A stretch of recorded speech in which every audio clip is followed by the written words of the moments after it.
Umitinang ba kajala Meghalaya Conrad ke sang maul ong bakalanti ban pendu ya ka Meghalaya Regulation of Gaming Act araja apway kadai lengba ka ordinance sa yeng rabar thawan kajala Meghalaya. Habakran kila patai kubor ong baklam kani ka gaming baro kinlong kumbalong menchua. Ulong bak sarkar jala kasngap ya kasurpai ba wala kadai shwa election nelada omdon election ru.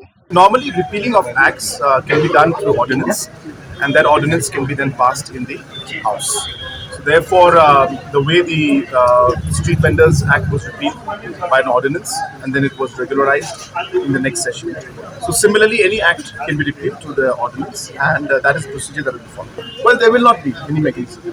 So therefore, that is the other side of the story.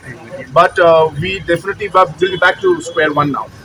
And we'll have to see how to move forward in this line. So, but as the Honorable Taxation Minister had said, that after speaking to different stakeholders, he sensed that there were concerns, and therefore the larger interest we had in fact a couple of discussions about this, Honorable Taxation Minister and myself, and even before he made this announcement, he had met me in the morning, and we had discussed this in detail.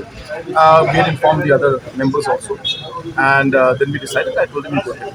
As a state government, we have always maintained that we have listened to the voice of the people, and we have seen this happen in many occasions, and I've maintained this. And we strongly feel that when the concerns of the citizens are there, people are there, then the government must listen. So whether elections are there or not, the point that the government must keep the concerns of the people, and this government has always kept that as a priority. In many occasions, we've seen that this has been done in this way. So it's been done from the matter of point of the people's concern and the people's desire that this should be reviewed, and that's what we've done. Yeah. So therefore, the other forms, as I said, this particular act was ensuring that people would not be able to enter different gambling places, and wherever the licenses were given, anybody who wanted to operate would have to apply for licenses. So obviously, in the absence of that, now there's not a specific law, and we're back to square one. So the way things were in the past, that's how things will be as of now, until we examine and see how we will move forward. It's not a question of clean or not clean. That's really a matter of definition and perspective that one may have.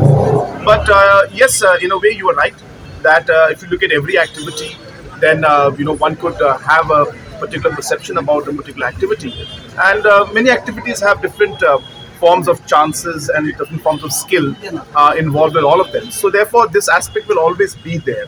But the concerns regarding the regulation that we had put, the gaming regulation, this had more concerns than simply the gambling aspect, and the fear of the and the concerns of the society at large was that it will have a larger and a more different impact than the other forms of games and other forms of gambling and the games of chance that are there. And hence those concerns were what had been a matter of concern for the government. And after hearing everybody out, we realized that this is a matter that people are obviously very concerned about, and so we decided that till we're able to move forward properly, and we're able to really come with a proper system where people will feel that this being able to take care of all these different aspects, we felt that let us go with the will of the people and overall the concerns of the citizens, and we decided that we would do that.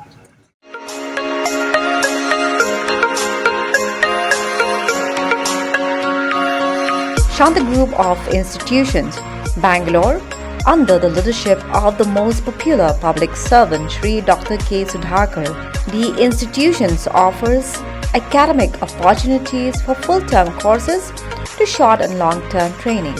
Around 500 students from various states are pursuing various courses like nursing, with 100 multiple teaching and non-teaching departments comprising of 500 students pursuing graduation, post-graduation, and doctorate courses.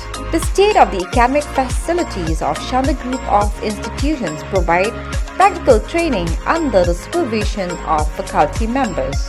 At Shanta Group of Institutions, excellence and academic combined with exquisite facilities like sports and games, gym fitness center, digital library, hostel facilities, and also they provide 100% quality placement and merit scholarship can be provided to meritorious students.